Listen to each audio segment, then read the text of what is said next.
Good afternoon and welcome back to the e-Learning Festival 2021. We hope you've enjoyed our discussion with the Faculty of Life Sciences as well as Health and Nursing, especially when we are going through the current pandemic phase. Now, of course, going on to our next segment, welcome in to the Spotlight Hour. We'll be shedding the spotlight on our different faculty leaders. Hi, good afternoon. Hello, everyone. I'm Dr. Lisa Ho from the School of Life Sciences. I'm Dr. Richard Chua from the School of Business and Social Sciences. It's already 1 p.m. Thank you so much for staying online. Yeah, and here. Yep. And I hope that you have learned a lot today. Whole of the morning, I've walked through all the different talks and everything else. Learned a lot from various people today. It's true. And I actually enjoyed that the session in that sense that you were talking with a student. Yeah. I'm just wondering how a lot of information to take in. how was it like, after processing? Yeah, for a lot of you out there, maybe you need a little bit of a summary because really it's a lot of information. So I'll give you the gist of the School of Life Sciences. What we offer is a 3-year direct honors degree for biotech and biomed. So you heard from our biomed student just now. She talked about how she came to know about this degree program, and she came for a physical, at that time still possible, open house, walked around, met the head of school, met lecturers, met members of the biotech, biomed club. It's called Biognosis, sorry, it's a quite mouthful, very strange name. One of those biological names, plus something Italian, that I also find it very difficult to Biognosis, read, right? yes, but it leaves an impression. You won't forget it. Once you see it, you won't forget it. Yeah, and the students there are very together, I must say. Whether you're from biotech or biomed degree program, it doesn't matter. They mingle, they share, they learn from each other. I think that's the beauty of it, right? Yeah. Just now I was talking to one of our very distinguished your alumni. alumnus, Alumnus, who actually graduated from our com school years ago. And, fantastic because he has his own business, entrepreneurial, and we were chatting about how was it like to study in MDIS then, and now things have changed, obviously. So many years ago. But again, as what you said just now about togetherness, that was the point that I also, inside my mind, I was just saying that I should promote more of that, and we have been doing that, and hopefully more will come. Where we will have industry, alumni coming back and join with our students to collaborate and to learn many different things. Because Dr. Lisa and I, we have got our own labs, then we have a lot of hands-on things. Has a studio lab, a recording studio lab. I have science labs. Yeah, science lab, radio, and television, and we always collaborate with each other and all that. Like, for example, really we recently we had this competition called Antimicrobial Resistance Competition. It was organized by National NCID, National Communicable Disease Institute. Yeah, infectious disease, National, Center for Infectious Center Disease. For infectious Yes. Disease, NCID. I remember. Yeah. Okay. So we had to produce a 2-minute animation video. And then we actually, the students came together. Yeah. Right? So and then they had a lot of fun. It's so nice, right? To be able to see the mass comm students have so much to contribute, and they can draw so well. They know how to animate. Timing is right, So our students produce, gave the content, help with the content. Is also very important, where your school students actually give us that wonderful content to be able to know the intricacies of how bacteria works, how virus works, and everything else. So much wonderful information that we need to know, especially now. We're in a pandemic. We need to have more information, more equipped with all these things. It's good to have good information in small packages to offer to the public. So our students here are very well versed in their books, in their knowledge.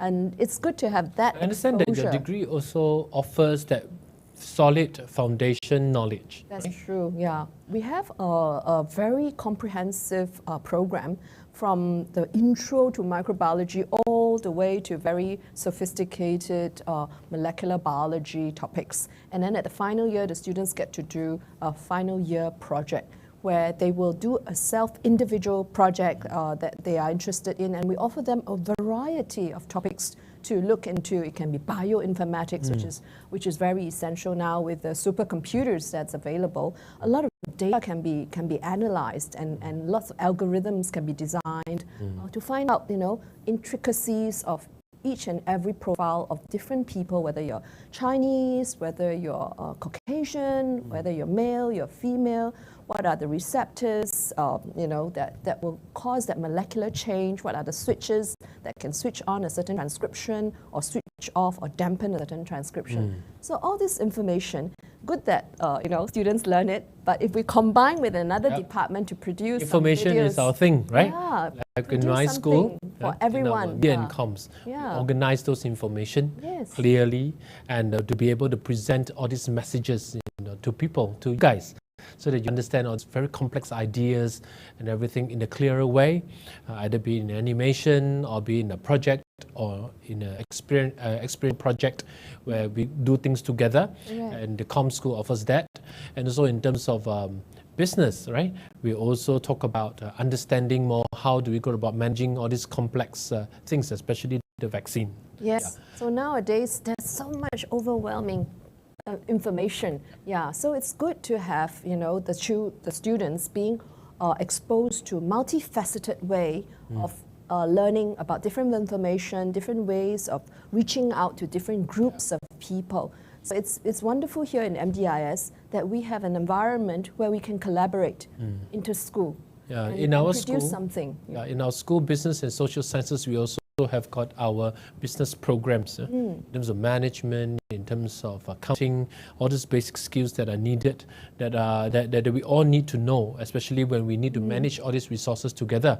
For example, a vaccine could be created, could be communicated, but who is going to receive, who is on the receiving end, right? There's a lot of how are you going to distribute distribute the supply chain, and logistical management and everything else? And that's where our business comes in that sense. And from what I know also, like our MBA projects, we also have students working on projects that are about pharmaceutical companies, how things are being managed in a way. So there's a larger ecology of things that are working together. And in fact, this larger ecology of things working together requires many different kind of specializations. Don't you agree? Yes. So students from different schools with different skill sets, different specialties, when they work together, it's very good exposure, because one day when they go and work, they graduate from here and go to work, they're prepared. They have that kind of exposure. They know what is marketing or how to produce a marketing material, and they have to know their basics of science. So I think it was so enriching for our students. I totally agree. Because I personally have learned so much from Dr. Lisa. Like for example, we chit-chat all the time at lunch. All the time at lunch. And we talk about how these bacteria, molecules, how all these viruses work with each other and with our bodies, and how they mutate and how they change, right? So you've shared with me all this wonderful knowledge that you have. And for me, I'm processing them. And also when I go back home, he's a quick learner. And I need to explain it to my mom, right? So I will have to explain to her in a very clear way, so that my mom will understand. Because at her age, in her 80s, she might not be able to understand all these terms. So therefore, we have this challenge to try to simplify it, to simplify, help others let them know how this is about. So again, this is a simple example in our daily interaction together. Be lunchtime or anything else. This is the part where I say that this is the part where we need to that we can learn, and also we are processing in our mind. So I think in all our students, they are also doing that at the same time. You get all this information, you process, but most importantly, you are able to organize this information in terms of your own specialization.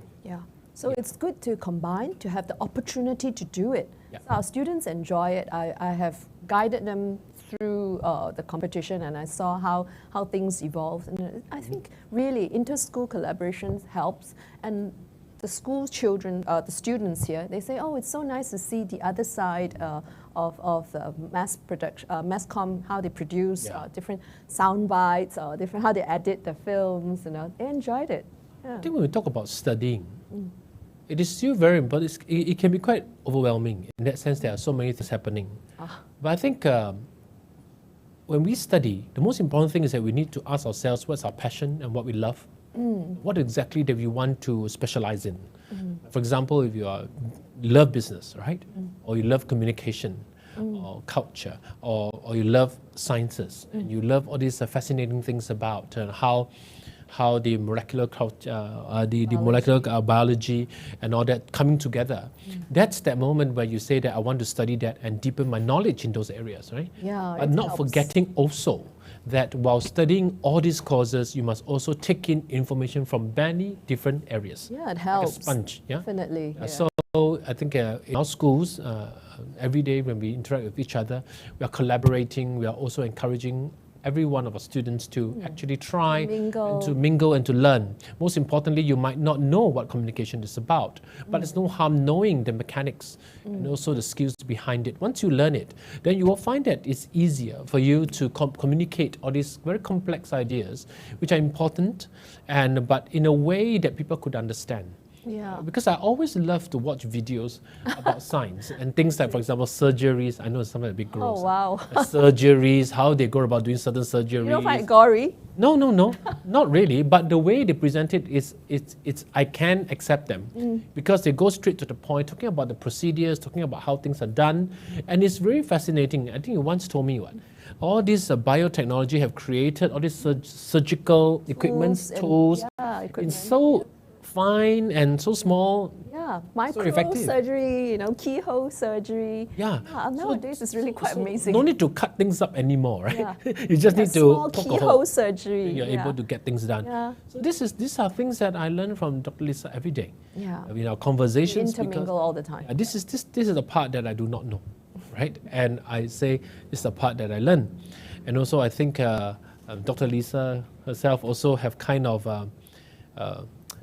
taken something from comms talking to and him. business. Yeah, it's so fun. Not only from them, from other schools as well. So we mingle with even School of Tourism and Hospitality. And our students also talk to or play a game with them. Actually, even in this PEI, our students have other activities beyond just studying. Yeah. So they have badminton club, soccer club. Keep your body healthy. Yeah, it's very important. Fitness, everything is Well-rounded. there. Yeah, it's a well-rounded education, I would say. It's not like the usual PEIs. And we have a real campus, a real beautiful campus here. Yeah. Yeah, we were just chatting. I think I was just chatting with my alumnus, right, Sukri earlier, and we kind of discovered that studying in the PEI or studying in MDIS in particular is so unique in our different way. We are able to be a bit more daring, courageous, and also to find a different way to do certain things. And between all our studies, structured modules and whatsoever, you're able to find the spaces where you can create and move along and to create something new. And most importantly, they must have their own identity Yeah. and that kind of special, unique point. Yeah, so that they can express themselves. They found themselves in a way. They might be, in a general direction of where they want to go. And then when they come here, it sort of crystallizes. So they realize. It's just like in the science, right? Like for example, you are specialized in one area. Yes. You're so good at it. Yeah, That and then you know that I can just trust you. to I run can, and trust you to take care of me. Oh, well. In that sense, yeah. Wow. Like for example, if for me, I can talk about ideas. I can talk about how things are relating to each other. But when it comes to my own health and body, I really need to He trust asked Dr. me, Lisa. and I tell him I try as much as possible. Because she knows how things work in that sense, you see. try to help him, So at the end of the day, these are certain things that Yeah. that we can learn from each other. And Yeah. most importantly, again, leap of faith. Leap of faith. Take a leap of faith. Yeah, take a leap of faith. Yeah. And to know that whatever studies that we go to, be it in a structured way, a conventional way, or unconventional way, there are many different things that we can actually try to Yeah. discover. Yeah, And you I can think explore. in our schools, Lots of things to in explore. our schools, we try to work on that. Like for me, in the School of Business and Social Sciences, we always try to excavate that talent, things that you have, things that you can do, and just don't be afraid to share with us ideas so that we're able to do some things together. And after that, arm yourself with a good degree, wonderful content, with the depth of knowledge. Then after that, with that sense of courage and tenacity, and go for it. And go Yeah. for it. So just now, the student that I was chatting with, and she was talking about her interest, her original interest, her real interest is toxicology, which is quite rare for a girl. So she was so pleased that for her final year project, we have such a final year project. We all offer a few different projects for final year. We've got microbiology, bioinformatics, toxicology. So she said, oh, yay, you know. She said she didn't expect it when she first signed up. She came, she saw, she liked the campus, she saw the head of school, she saw the lecturers and some of the students from diagnosis. She loved it. So she said, this is the place, you know. It allows her to develop. And now she found toxicology even because she was planning to do that for postgraduate studies. So this panned out very well for her. So do come and discover for yourself. And after this, right now, we'll share with you a video of how much more that you could discover with MDIS. Yes.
Hi, good afternoon again. I'm Dr. Tam, Head of School of Engineering, and we have today Jeannie. Yeah, Jeannie Lin. I'm from the School of Health and Nursing.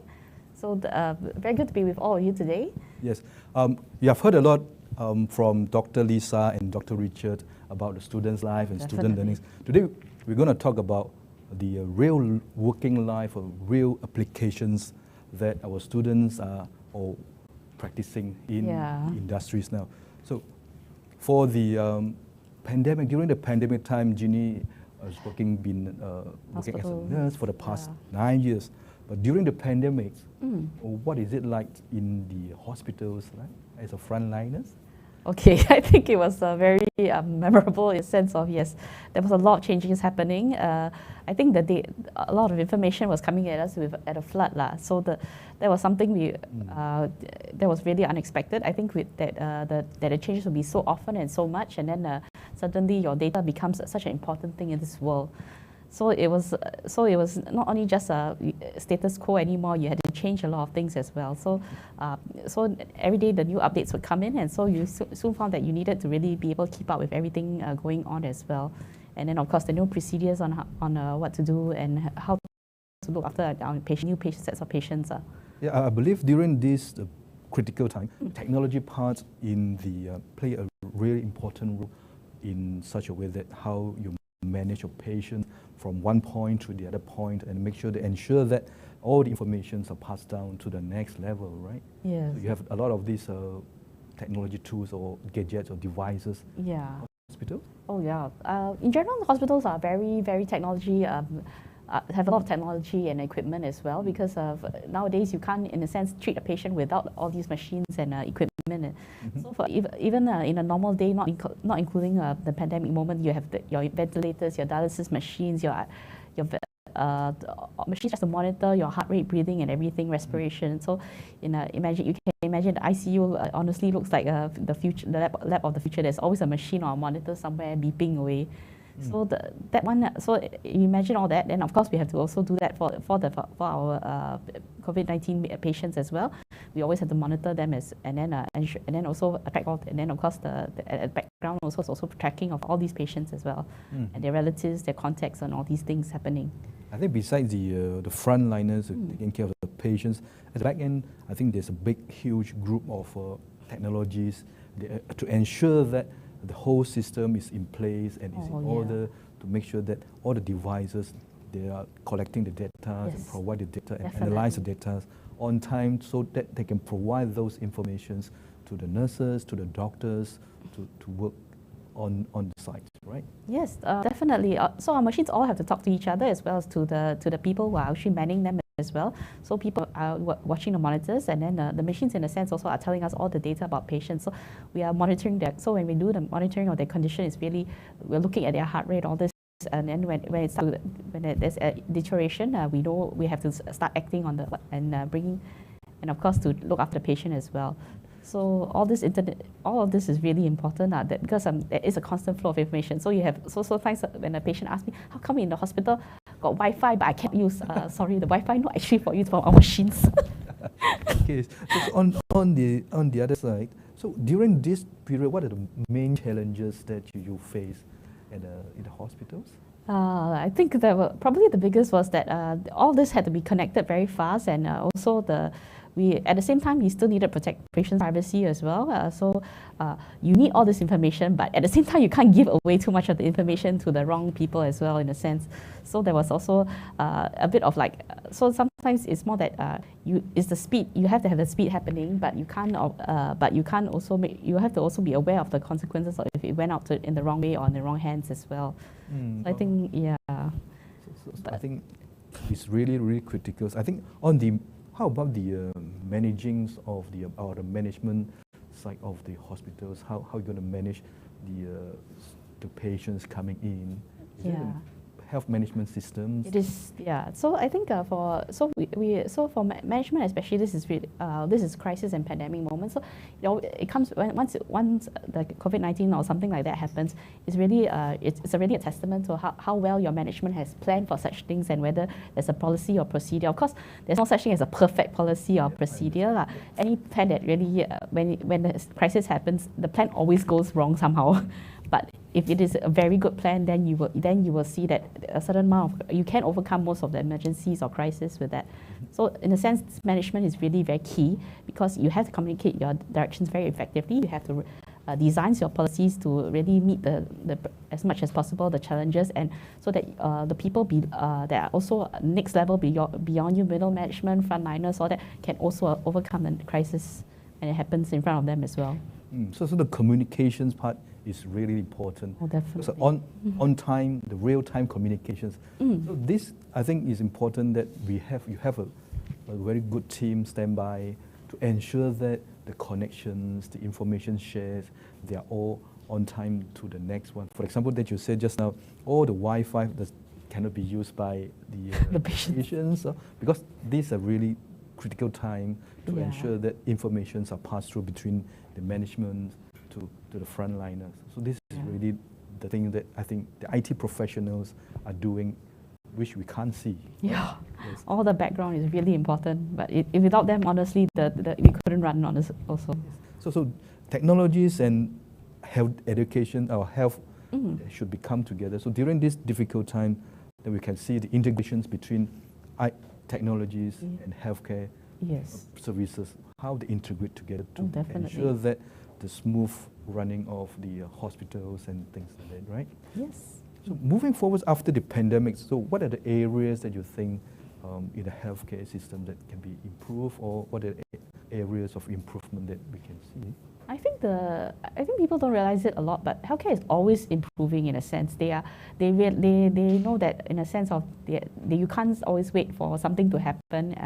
They are always moving to try to predict as much as possible the future. So if you want to predict the future, obviously you always need data. So you'll need people like data analysis and all this. So all this requires you to actually really keep on investing, keep on upgrading, and keep on thinking of what might happen in the future and how you can overcome that. So even for working also, it's the same in a sense. You have to also strategize in the future. What do you think, where do you see your work going to in the future, and how you can sort of align yourself to, so that you will reach that the goal in the future as well.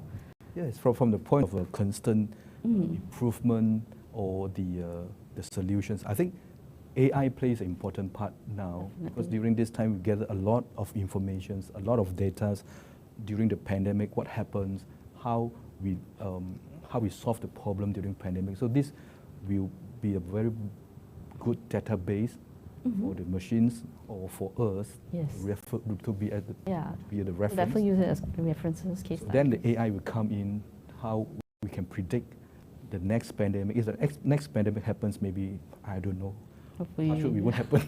So we are well prepared and we know what to do with these simulations from the data, the previous data that we have now. So moving forward. So in a community-wise, do you see that some community health or the big pictures of the whole communities? So in that sense, do you think our healthcare or community care is ready for this? Yes, we are. The healthcare is already moving into community care. Ministry of Health, for example, has had a target of already in sense of they have set up their own vision where they eventually want healthcare to move more into community as well. So they want nurses to go out into the community so that because in a sense our population likes to be at home. If they can, they don't want to spend much time in the hospital. So so that is why also eventually healthcare does try to move closer to be where the patient is rather than moving to a central area of going to the clinic or hospital all the time because it's not always convenient. Yes, I can see that now the government has a dedicated living facilities for the communities, for the aged communities. Yes. I think the technology part is coming in as well, where all the sensors are placed in the house. Yeah. Or maybe there's an alarm to... Yeah, for when the elderly falls, for example. So when they fall, then instantly the hospital will receive the signal and then send the ambulance over. So I think this is the integrations, again, the technologies play a part in the healthcare and the community care as well. So I previously in your sessions that you shared about the masters in program like the public health and healthcare management. So this will play an important role for us, for all the professionals there to improve their knowledge, right? Mind to share more about the programs, a little bit of the what the students are studying during the programs? Yeah, they also so we have a Masters of Public Health and a Masters of Healthcare Management. So healthcare management, I would say, is more.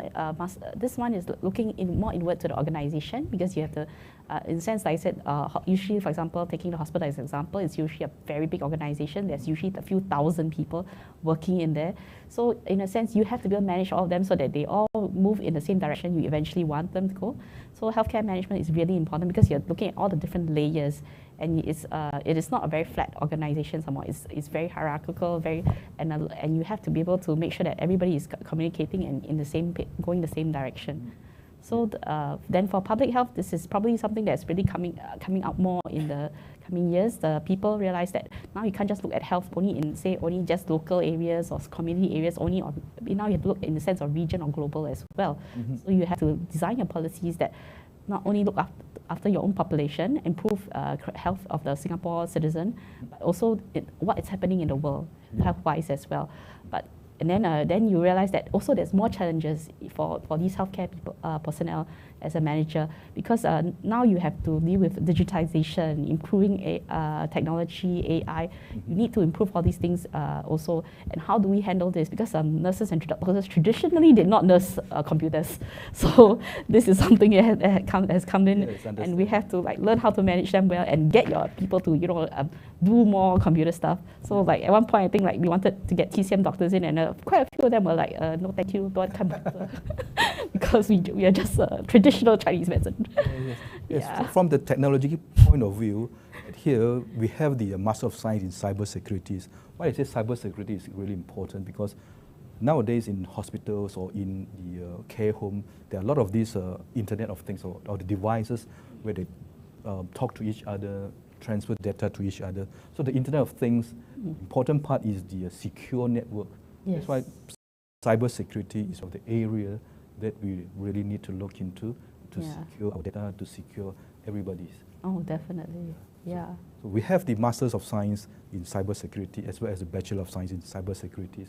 That we really need this type of professionals to prepare the professionals to work in any industries, especially now we are in the digital world. Definitely. So thanks again Thank you. for your time to be with us today. I think we have shared our students' view and of course those who are working in industries during these sessions. So thanks again and stay tuned for our next event or next talk. Thank you very much and Thank you. have a good day ahead. See you soon.